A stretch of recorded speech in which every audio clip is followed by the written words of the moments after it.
տեսնում ենք այս ընթացքում այս կատարվողի փաթեթավորումը դրսում օրինակ համոզում են, որ սա հիբրիդային պատերազմներ են երկրի ներսում գործակալների դեմ,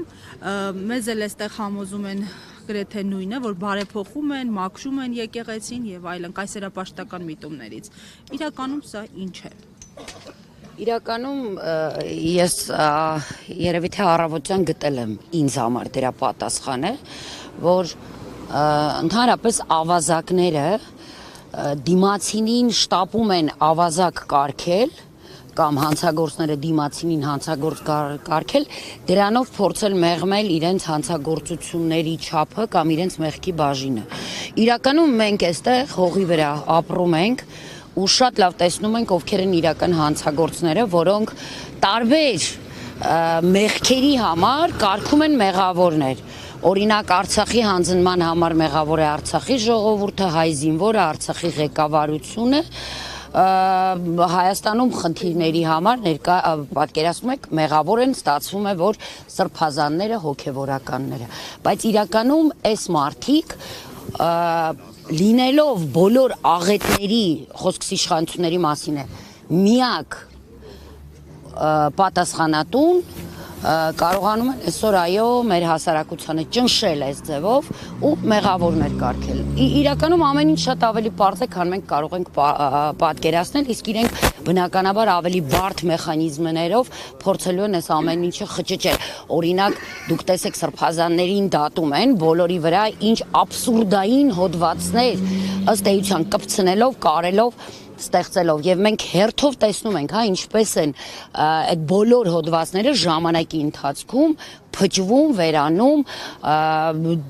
ու երևում այդ ամեն ինչի մեջ այդ դատարկությունը եւ միտումը, այո, քաղաքական միտումը, եթե սա կարելի է ընդհանրապես քաղաքականություն անվանել։ Շատ քննադատվեց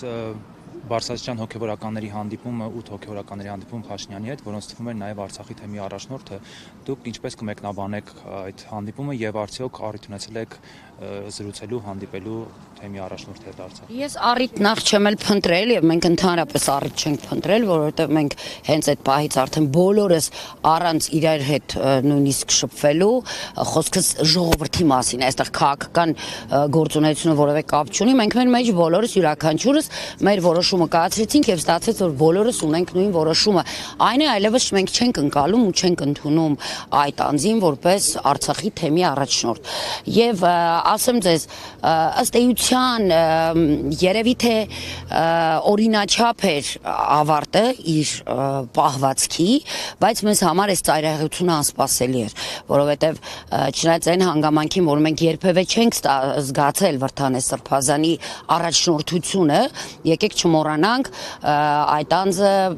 նաև բլոկադայի ժամանակ, չնայած պատերազմից հետո այդպես ակտիվություն չի ունեցել որպես առաջնորդի, բայց բլոկադայի ժամանակ ինքը Արցախում չէր եւ այդպես էլ մենք չհասկացանք ամբողջ շրջափակման ընթացքում երբ կար հնարավորություն վերադառնալու Արցախ ռուս խաղապահների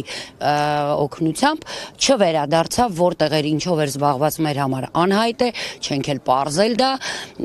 այնուհետև տեղահանման ժամանակ երբ ժողովուրդը իրոք կարիք ուներ այդ առաջնորդության եւ փառք Աստծուն մեր հոգեվորականների համար, ովքեր պատվով կրեցին այդ առաջնորդությունը եւ կարողացան անել այդ ժամանակահատվածում իրոք անհնարին ժողովրդի համար, չկարելի Վրդանես Սրբազան։ Տեղահանումից հետո երբ այստեղ Հայաստանի Հանրապետությունում ժողովուրդը Արցախի իրոք կարիքը երևի էլի ամենաշատը ուներ, էլի չտեսանք այդ առաջնորդությունը եւ տարբեր մեր այս ընթացքում տարբեր գործընթացներ իրականացնելիս մենք դիմել ենք օրհնություն ստանալու, բացարձակ նպատակ չունելով ներքաշել քաղաքական որևէ գործընթացի մեջ եւ այսպես ինչ որ առանց ոգևորության ինչ որ չգիտեմ ինչ զգացումներով մեր արժեվ միշտ մարդ է եղել ով կարծես թե չի ունեցել այդ նպատակը եւ ամեն դեպքում Խիզախությունը շատ ավելի ճիշտ բնութագրում էր երևի թե, որտեղ ես ամեն դեպքում չգիտեմ, տեղեկացված չեմ պատճառներից եւ հետաքրքրված էլ չեմ պատճառներից։ Մեզ որևէ մեկից չի հետաքրքրում, որը կարող էր լինել պատճառը, Արցախը հանձնած անձի ձեռքը սեղմելու եւ խոնարհվելու նրա առջեւ։ Դրանով ավարտված է ամեն ինչ եւ մենք եւ թեմական խորհուրդը եւ ժողովրդի դիրքորոշումը հայտնել է, անկախ մենք էլի չենք անցնում որևէ սահման, մայրաթորի եւ կաթողիկոսի առաջ որևէ պայման այդ առումով չենք դնում, որտեղ դա զուտ իրենց լիազորությունների ներքո է,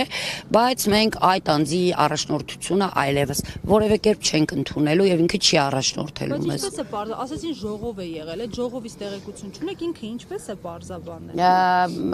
Այսինքն թեմական խորհրդի ժողով է տեղի ունեցել, այդ ժողովում նախատեսված չի եղել իր ներկայությունը, ինքը ինչքանով որ ես ունեմ տեղեկություն, ինքը այսպես հանդիմանել է, որ առանց իրեն իրավունք չունեն ժողով կայացնելու, բայց այդ